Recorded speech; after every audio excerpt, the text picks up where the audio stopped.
So I'm Squire, and I'm from the Department of Computing Sciences. I'm going to talk to you guys about pooping a little bit. I think it's kind of funny. The subtitle was something about staying sane or something like this, like, why am I doing this talk then? But I'll do my best. So I do have my Twitter thingy down here if you guys want to tweet about this, and that's me. So it's been a fun day. What do you guys think? Yeah, pretty good. Not too bad. I have a lot of ideas to try. Raise your hand if you have at least one idea. Raise your other hand if you have at least 2 ideas. Raise the roof, those of you that have 3. All right, you're now my audience. You guys are my core fans here. I also feel a little bit worried, maybe just a little bit tired.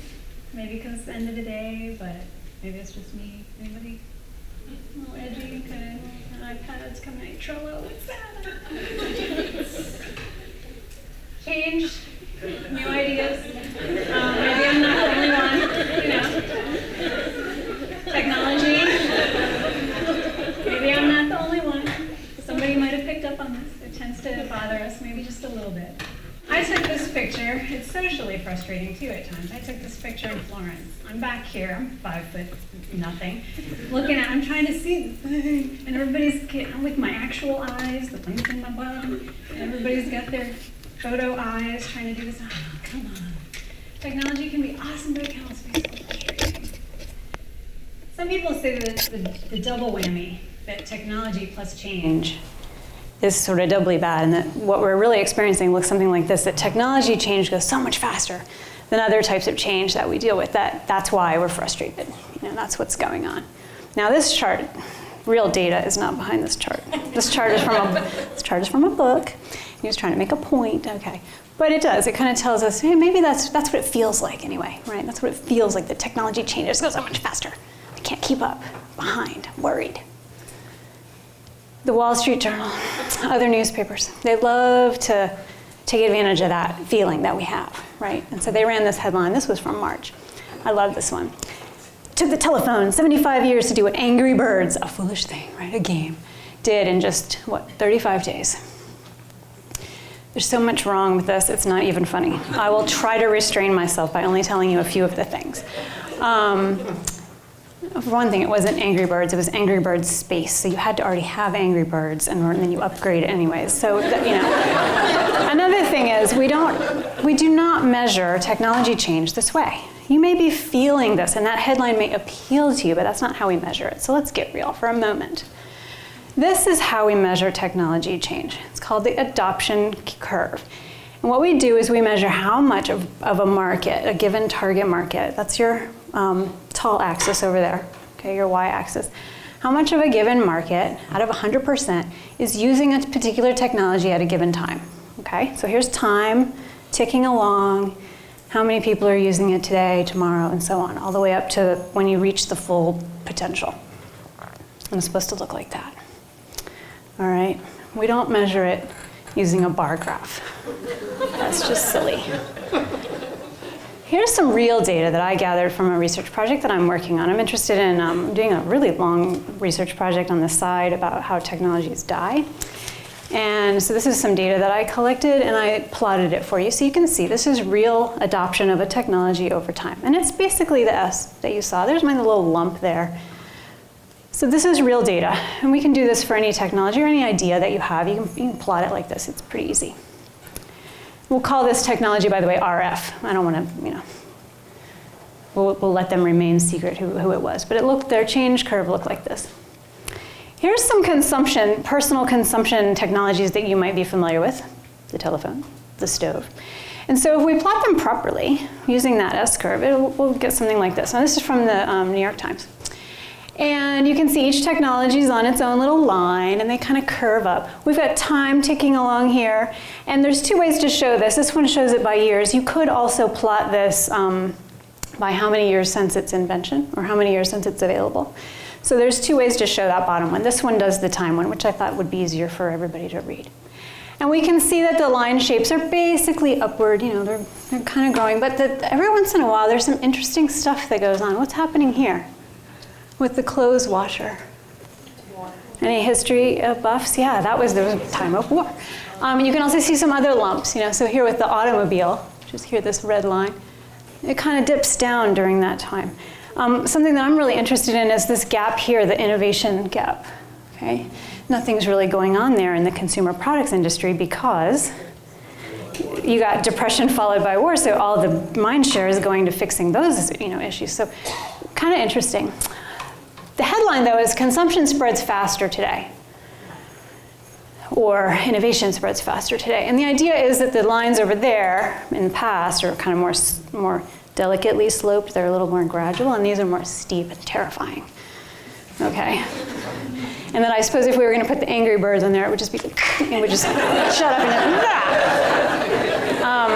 okay, I'm so scared. I feel so stressed out. This is why. I was right. What I noticed, though, I like to pick and knit, I like to pick on this stuff. So every once in a while, I'll see things like, well, let's look at this now.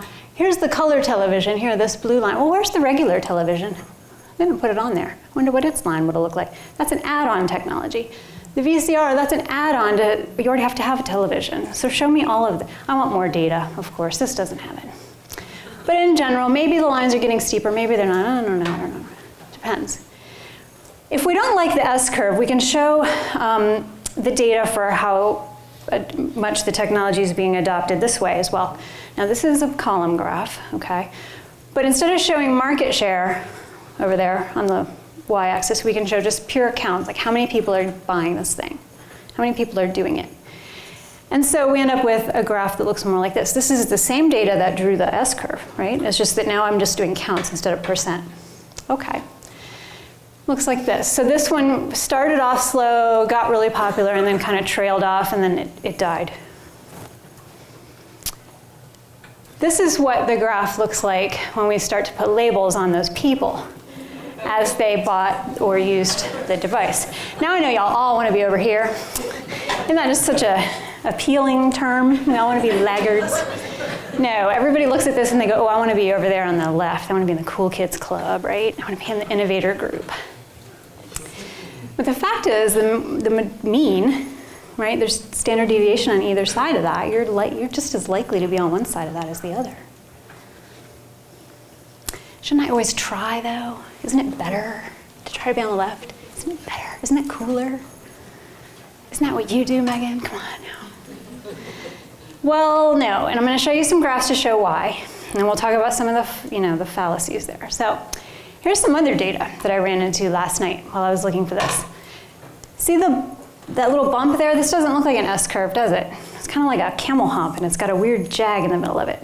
When I look at the data this way, I see this little dip right here. What's going on there? People were buying, we like it, but then nothing. What happened? Well, it turns out this is called the chasm. So that graph really has a hole in it. And it takes a lot of energy and effort to get from the innovator side, from the left-hand side, all the way over to where regular people, non-innovators, non-early adopters, laggards, if you will, normal people, are adopting this, whatever it is. And so it's very common for a product to be cruising along, and all the new Trello, you guys love it. Oh, this is awesome, this is the best. And then it doesn't ever get past the innovator group. It doesn't catch on, it doesn't catch fire. I like to think of the chasm like this. I do trail running. I run through the woods, on the trail.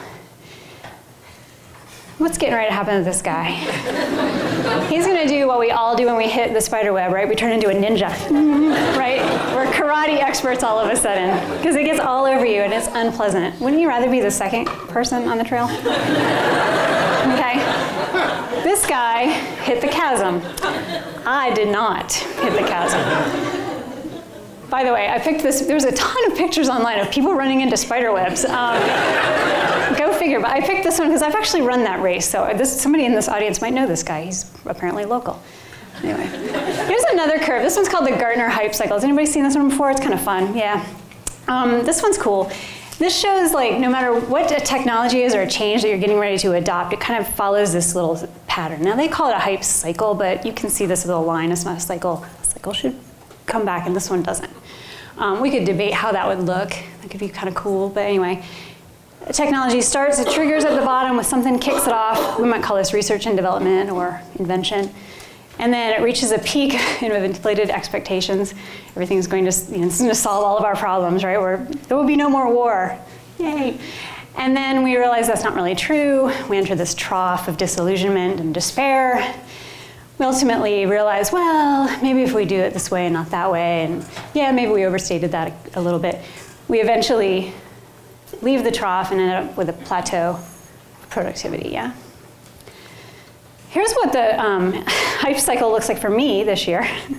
These are the things that are on the hype cycle right now that, I don't know, people ask us about, right? In our field, computer science, they ask, oh, so what's your opinion on smart robots? And I'm supposed to, like, no, I have no idea what half these things are. I'm proud to say, though, that we do offer a few courses here at Elon University on a few of the items very far on the left of this chart.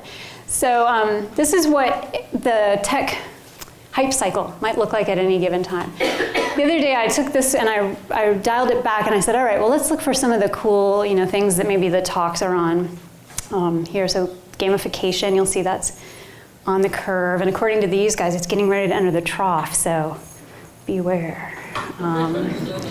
Just saying. If it doesn't work for you right away, don't blame yourself. It was going to enter the trough. You can also, they run one of these every year, so you can follow as an innovation kind of ticks along and see what happens.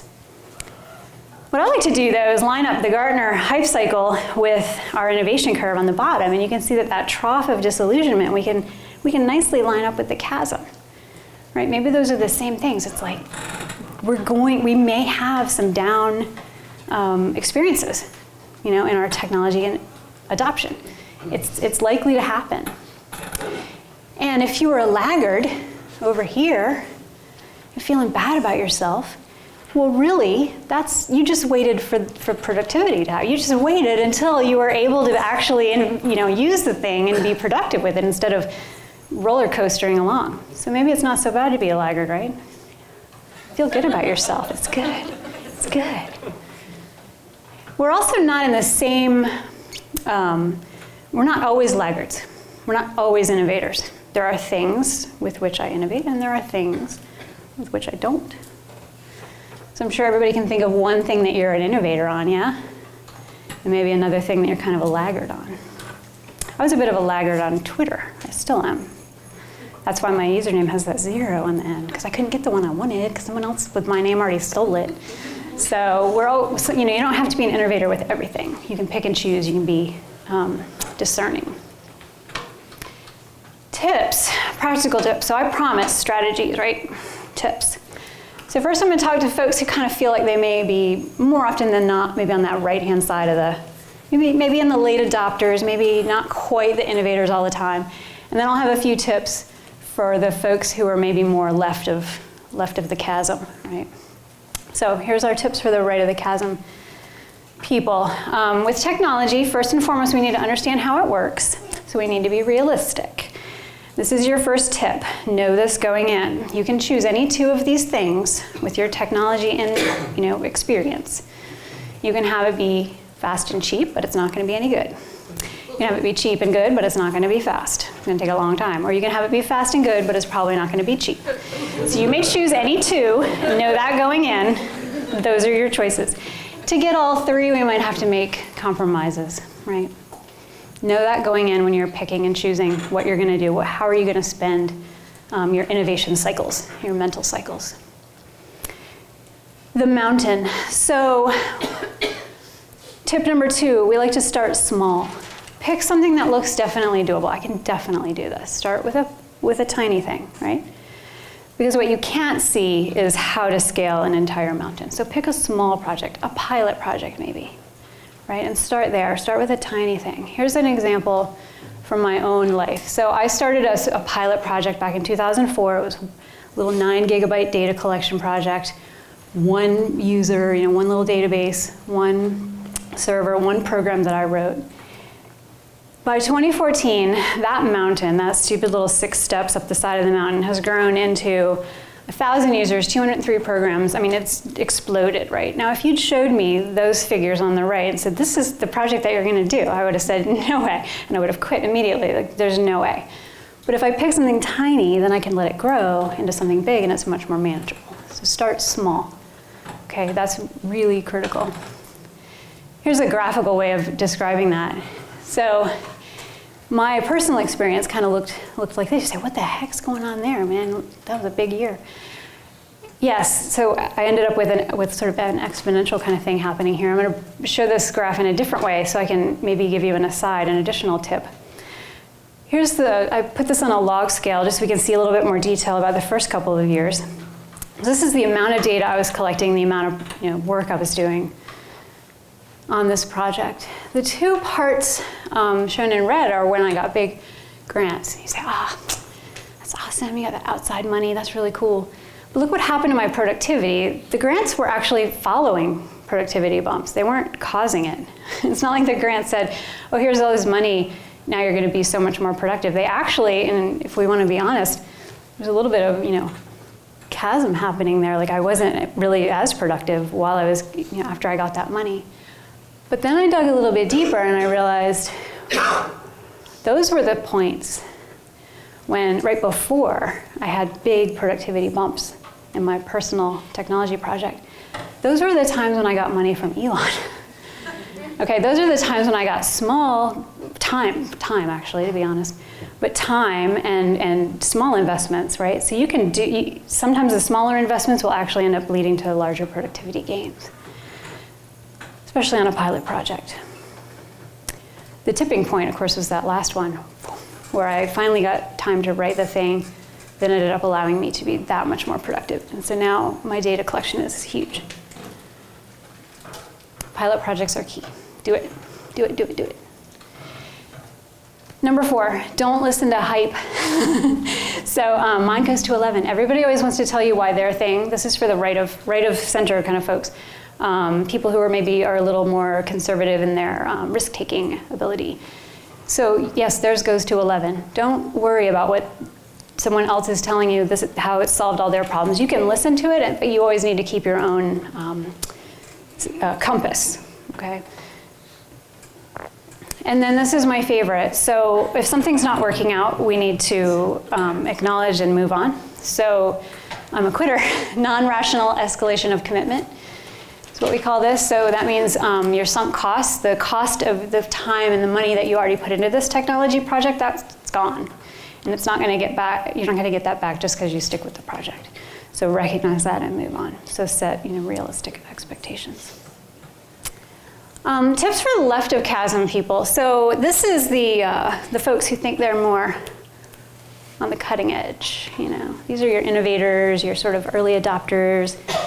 They don't care that the chasm's coming because they've already got what they want and they're moving on. This is me being a dork like that with the Google Glass on, of all things. What a failure. Okay, that was a pre-chasm technology. Never made it past the chasm. This was a solution looking for a problem. So number 2 tip for those on the left-hand side of the equation. Yeah, that was really fun. You can put it on and it's going to put stuff up here and how can I use this in my classroom? Okay, no. Find the problem and then solve the problem. Don't go around, with a Google Glass on looking for ways to, okay, no. Or you'll look like this. This is not good. Nobody wants to look like this. Third tip, for those of you who find yourself frequently, incessantly on the left-hand side of the chart there, you need to share. You need to share with other people. So if you're that innovative, okay, and you're out there pushing it, right, and finding all this cool stuff, you've got to share. So you've got to come to conferences like this and tell people Trello and do the little spinny thing, the hills are alive, whatever. You've got to do that, even though it's, tiring. So you've got to share, be honest about your experience, what the pros and cons were. And then be brutally honest about those pros and cons, write them down. Think about the other people and how they may perceive what you think is a pro or con about a particular technology. How is this really going to be used? How are other people going to use this? And recognize that they might not be as far along as you are in their innovation. Okay. Bottom line, should I do the thing? So you've got, you're raising the roof, you've got all these ideas. You're so excited. Should you do the thing? Here's your checklist. I promised a checklist, and here it is. Number one, the thing scratches my itch. Not your neighbor sitting next to you, not somebody else down the hall, but your problem. What is your problem that you're trying to solve? And this thing, you're pretty sure, is going to scratch that itch. Okay? You're pretty sure. You would still do it even if it took twice as long.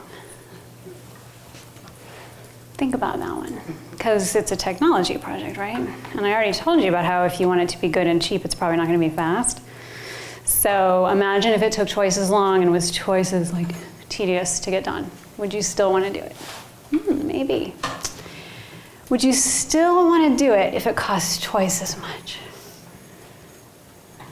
Yeah, because those in-app purchases and upgrades, and then you got to get a consultant, and a sysadmin, and well, time could be a cost too, right?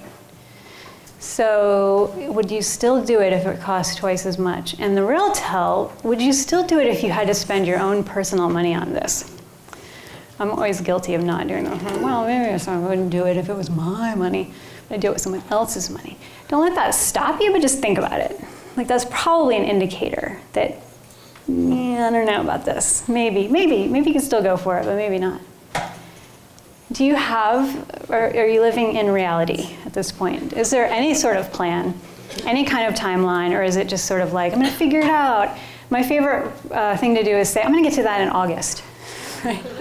Oh my God, it's August. The number of things that I packed into August is ridiculous. So yeah, make sure that there's actually a realistic plan, a timeline, some kind of timeline for rolling this thing out. What's it really going to look like? Knowing that you've already agreed that this could take twice as long. Most important one. So if you're going to do a technology project, or any kind of change project, change-intensive project, being okay with failure. It doesn't mean you're going to be okay with failure of everything in your life. That would be super depressing. But just that this project might not work out. And you can be okay with that. Sometimes you're going to be at a stage where you feel more comfortable taking risks, like big failure risks, and sometimes you're going to be at a stage where you're not okay with that. So be honest about whether you're able to fail at this juncture. Is this okay to fail? And then remember that you're taking students with you. If you're doing it in your classroom, yay, we're on the failure train. It's awesome. So if you can say kind of yeah, maybe, right? Doesn't everybody want to get on the failure train? It's so great. If you can kind of say, yeah, I'm feeling pretty good about a lot of these checklist items, then I say, go for it. Let's do this thing. Do the thing. All right. With that, I'm happy to take questions.